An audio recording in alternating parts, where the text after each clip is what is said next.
Today, I am going to talk about a special action movie in 2022 about a special forces soldier using an ambulance to rob a bank. The movie is called Ambulance. The movie starts with Will, who is a retired veteran who becomes unemployed after retiring. At this time, his wife was seriously ill and needed urgent surgery. But being dirt poor, Will is too stuck and had to call the hospital to support the fee. The hospital heard that he has no money, so they immediately turned off the phone. What a bunch of ungrateful capitalist bastards. Is this how they treat their veteran? Will has no choice but to ask for help from his best friend, Danny, who is working as a personal bodyguard for a wealthy lawyer. Danny's day job is to mainly look after the luxury cars for his lawyers. Poor Willie, seeing a house full of luxury cars, feels extremely admired. Danny said that they lived and died for their country, but felt mistreated by the system. Then, when Danny's teammates arrived, they all prepared their weapons. It turned out that these people were plotting to rob a bank. Danny convinces Will to join their gang, but Will hesitated. Danny said that he only needs to drive while the gang takes care of the rest. Will had no choice but to accept, so they set off on their mission. First, they drove and stopped by a parking lot. Danny and his accomplices pretended to be employees, infiltrating the bank. Unfortunately, two policemen stopped by the bank. One of the cops decided to wait outside because he didn't feel well. The other come in and asked why the bank wasn't open today. Now Danny's accomplices are hiding from inside the building. There are also a few assassins under the desk, threatening to shoot if they don't shut up. Captain Monroe didn't know about it and start flirting with the bank employee. He took the initiative to start a conversation, saying, "I want to invite you to dinner," but the girl said that it is not convenient at the moment. Monroe saw the staff nameplate on the counter and imminently felt something wrong.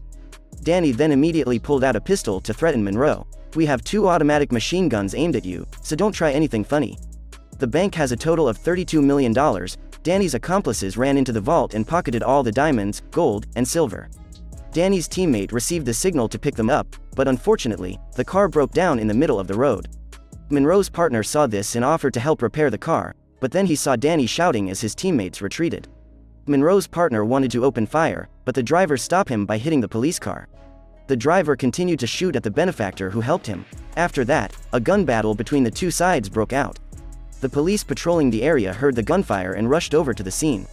Unable to go through the front gate, Danny returns inside the bank and escapes through the elevator. The scene outside was extremely chaotic. At this time, the female lifeguard and her colleague also received an order to go to the bank to save people. Several dozen police cars and special forces rushed to the scene. Danny took policeman Monroe hostage, running down the parking lot together. Special forces soldiers simultaneously attacked, blocking the entrance. The driver of the gang immediately got shot in the head. Suddenly, Monroe wanted to be a hero, attacking Danny. Danny almost got his ass whooped. Fortunately, Will promptly opened fire and shot Monroe, rescuing Danny. Will feels very guilty, but Danny advises him to get in the car quickly. Otherwise, everyone will die. The two had to leave. The gang suffered countless casualties, and almost got completely whipped out. News of the bank being robbed spread everywhere. Police, special forces and detectives quickly blocked all roads. Danny take a peek and then immediately went inside. They are surrounded. Danny is preparing himself for the escape. Meanwhile, Will was curious as to whether there was a gunfight outside. On the rooftop, there are 7 SWAT soldiers already in the position to strike. There are also helicopters patrolling the sky. The SWAT team also started breaking down the door. Then Officer Mark quickly discovered Monroe, who is lying on the ground. At this point, Monroe fell into a coma. Many officers took turns rushing into the building. The investigators also tracked down Danny's whereabouts, preparing to attack. At this point, Danny and Will are forced to run back to the parking lot. Then, a sexy medical staff named Cam arrived to save police officer Monroe. But when they were about to drive the ambulance to leave, Danny opened fire to block the road, at which point the special forces chased the place. Danny tries to escape through the parking lot but got stopped by the police. Danny and Will are preparing to die. But when the investigation officer opened the car door, he saw Cam shouting loudly saying that the patient is in critical condition, so get lost. Cam just saves the robber their life. Felling relives. Danny apologized to Cam and then smiled, saying that he didn't mean to point the gun at her. "I've been gentle ever since. I'm not bad, I'm good to everyone." The ambulance did not dare to go on the highway, only running down the alley to avoid the patrol of the helicopter. Cam took the opportunity to spray the fire extinguisher at Will to run away. Then, Danny quickly pointed a gun at her, threatening her. But then, Monroe had a heart attack, so Cam has to come back to save him. 4 people set off again. While talking to the police, the investigation officer learned that the ambulance had been robbed. The helicopter uses a thermometer to monitor the ambulance throughout the journey. Then, the technician told the police that this ambulance uses a V8 engine, so it can drive very fast. The cops were forced to send more helicopters to coordinate with other police patrols. At the same time, another cop eavesdropped on the conversation inside the car. The ambulance had just reached the main road when it was blockaded by a chain of police cars. With no other choice, they were forced to turn back and confront the cops head-on. When the police saw that, they did not dare to confront the ambulance and had to avoid it. As a result, a series of police cars flip over, causing countless damages. At this time, Cam tried CPR for Monroe but to no avail. Danny had to run to the back to help. Two people coordinated to perform CPR for the policeman right on the ambulance running at high speed. After finishing CPR, Danny returned to the driver's cab. Then the car ran to a dead end, but Will had time to brake, allowing the ambulance to stop right in front of the cliff. The police car that chased them didn't brake in time, so they all fall down the cliff. They took the opportunity to immediately reverse the car and run away. Danny has no way to hide, so he contacted the gang boss, William. Right now Danny has $16 million, hoping that William can help them, and promised to split the money. William asked Danny how he could help. Danny told William to send the boys over to help him distract the cop. The boss, after hearing that he could earn that easy and sweet money, immediately ordered the boys to start gearing up. Danny called his friend who worked in the garage again and asked him to drive the fastest car to save him. At this point, the helicopter was close on his ass. The police chief closely followed the ambulance. Will has no way to escape the enemy's encirclement. Danny wanted to shoot the cop but was stopped by Cam. He got mad and threatened Cam on the floor of the car and yelled, "Do you want to die?" The ambulance drove around the center of the intersection, frantically calling with the surrounding traffic, destroying countless police cars. Danny went crazy, opened the car door, and used Cam as a hostage to threaten the sheriff chasing him. "If you dare shoot me, I will blow the chick's head off." The sheriff is forced to make a temporary compromise, so he backs down. Danny then rushed back to the driver's cab. At this time, the cop ordered to block the highway. The two state police departments had to work together. People at the investigation department discovered that Danny had been involved in a bank robbery since he was 17 years old.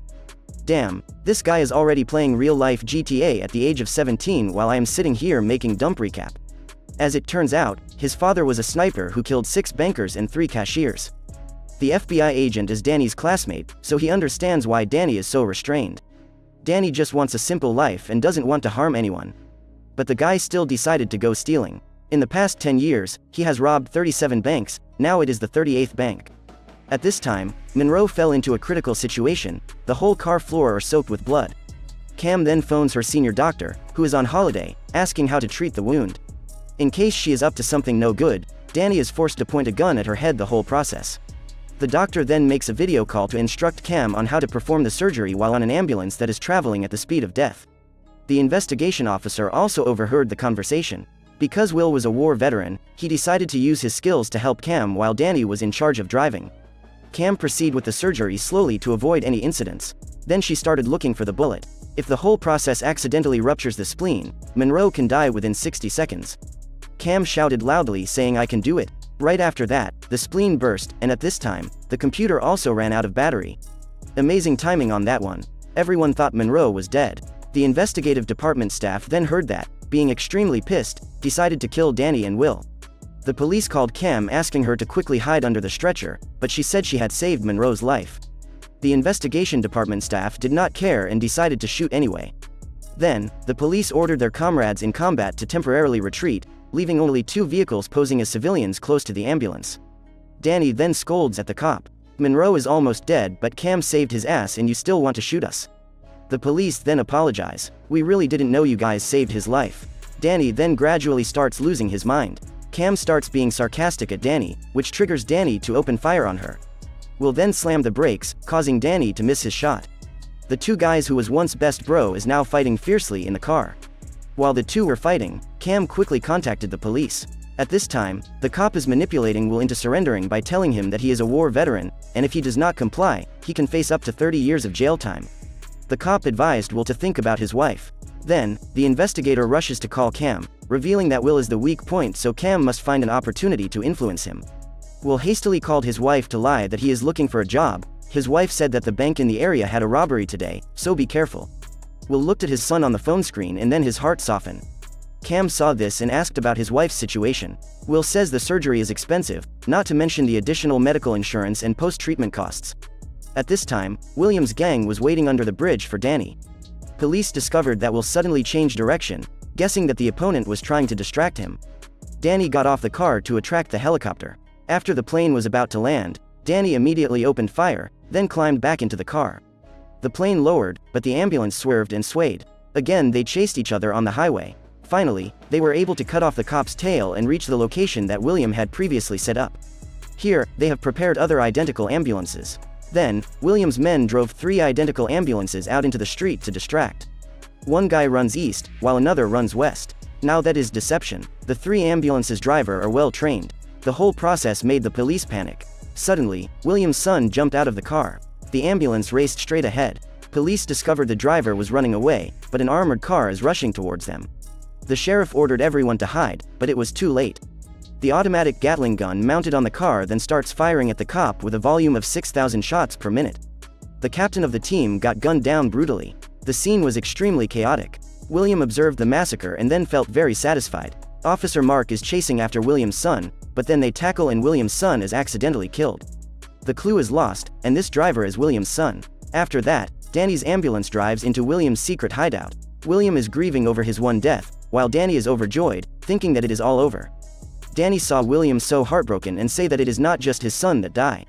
I gave him the money and it was over. Danny then gives William $8 million. At this time, William heard the recorded conversation and heard his subordinates say that inside the ambulance there were cops. He started questioning Danny. You brought a nurse and a cop?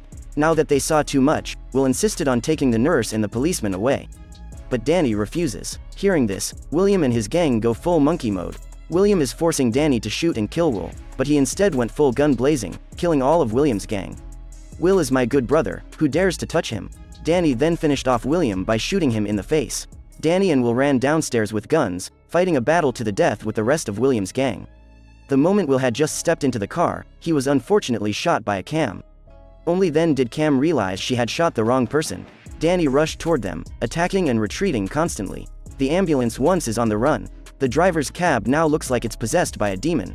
The task force and the helicopter again chased. This time, no one was willing to give up. On one side there are outlaws, on the other is a special team that wants to avenge their fallen comrades. Meanwhile, Will was seriously injured, his heart is beating wildly.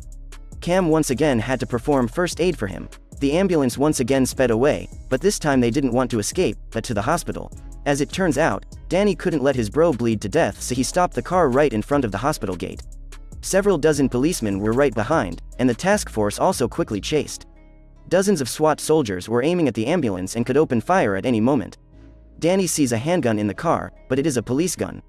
So Danny assumes Monroe shot Will. Danny repeatedly pointed the gun at the policeman's head. Cam admitted that she was the one that shoot Will. Danny is furious and says that he turned against William for her sake. I guess that's what happens when you are simping. Finally, he vowed to kill Cam in front of the police. Danny just opened the car door. The snipers are focusing on Danny. He jumped out of the ambulance screaming, but was hit in the chest by a gunshot. The one who dropped Danny was not the sniper but actually Will himself. So much for being a best bro. As it turned out, Will had given Cam the money they stole before, saying that he wanted to give the money to his wife. Will chooses to sell out his best friend, lure him into a trap. After this, Will was taken to the hospital and out of danger. Although potentially facing a 30-year prison sentence, but because Will has contributed in helping the police to eliminate the bad guys, his sentence may be reduced, maybe a few years tops. But I can't help to feel sorry for Danny, even though the guy tries to rob bank. That's for today's movie. Thank you for watching. If you find it interesting, remember to press like and subscribe to the channel to support us. See you in the next movies.